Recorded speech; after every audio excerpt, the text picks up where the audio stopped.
Well, we're starting a series today on one story in particular that has stood the test for over 3,000 years. It's found in the best-selling, most read collection of stories in all of human history, the Bible. And within that canon, it is considered the best short story of them all.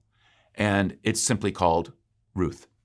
And it's not just a great story, it's also a true one. And so today we're going to start walking through it.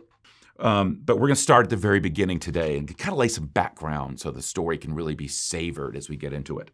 So Ruth chapter 1, beginning with verse 1. In the days when the judges ruled in Israel, a severe famine came upon the land. So a man from Bethlehem in Judah left his home and went to live in the country of Moab, taking his wife and 2 sons with him. The man's name was Elimelech. His wife was Naomi. Their 2 sons were Mahlon and Chilion. They were Ephrathrites from Bethlehem in the land of Judah. And when they reached Moab, they settled there.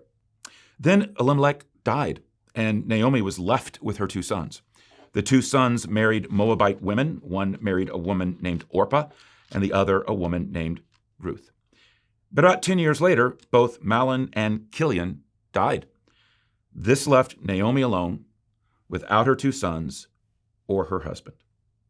So a man from Bethlehem in Judah left his home and went to live in the country of Moab, taking his wife and 2 sons with him. That actually tells us a lot about the people in this story, at least a lot about Elimelech. Here was a man, an Israelite, living in Bethlehem, trying to escape the effects of the famine by fleeing to Moab. Here's why that's a mouthful. Bethlehem was part of the famed Promised Land, the land God promised to the Jewish people. And Elimelech was, a Jewish man with a Jewish family living there. In the land that God promised to bless, promised to have overflow with milk and honey. Even the name of the city where they lived was part of that embrace of the promise, Bethlehem. Bethlehem meant house of bread.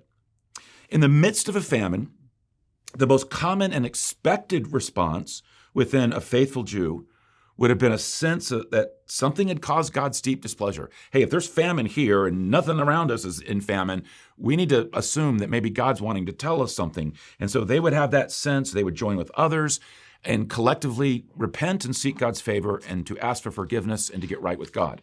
That should have been the individual and the communal response. Elimelech did not do that. And if others were joining together to do that, he did not join with them. Now, to make matters worse, he went to, of all places, Moab. That's the last place any Jew would have ever gone. Moab was the enemy of Israel.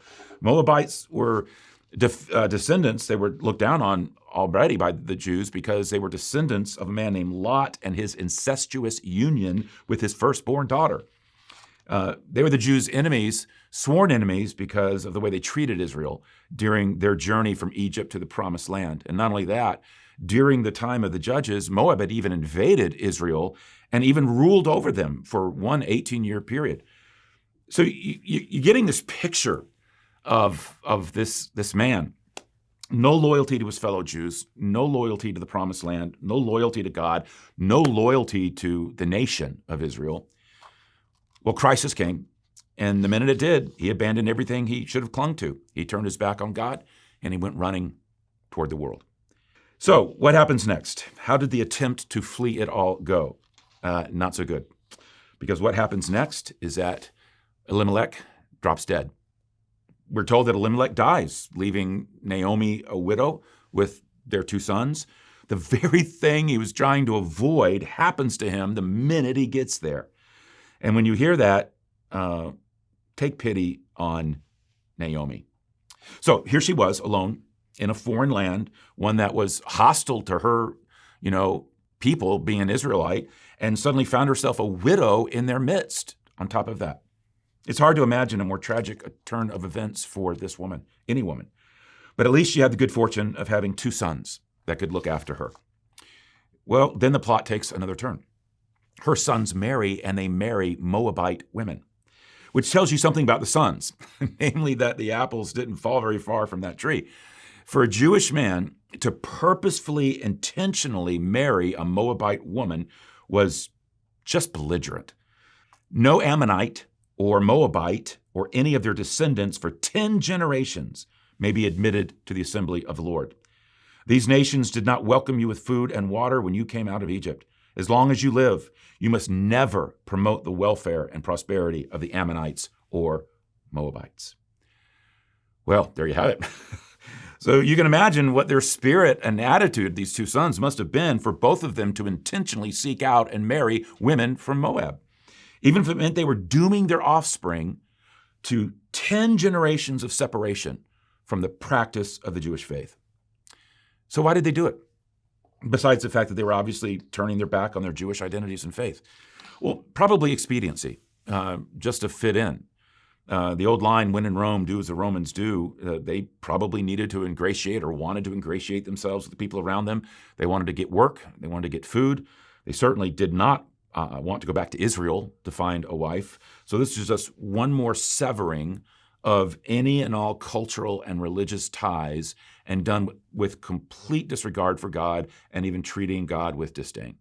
But for the story itself, the point is that now all three women were completely alone, women who were all the victims of their husband's willful disregard for God, particularly Naomi. When something like this happened to a woman like her, she only had three options. One would be to return home to her family, but at this point, she's old enough that her parents were probably dead. And since that option never raises its head in the story, that's more than likely the case. The second option for a woman like her would be remarriage. That would be an option really for her daughters-in-law, who are still fairly young, but since she was beyond child-rearing years, she would not have been acceptable or wanted by any man in that day. Being able to produce a child or an heir, particularly a son, was everything. The third option would be trying to support herself through some kind of trade, but this was unheard of during that time because women during that time didn't have trades. They weren't even allowed to learn a trade. She's an elderly Jewish widow living in Moab, no prospects, no one to care for her. She's a victim of not only death, but of life. She has nothing, was without hope, and everything had been taken from her. No home, no husband, no sons, in a foreign land, widowed, and with two widowed daughters-in-law. And that's how the story begins. The stage is set for so much drama to come.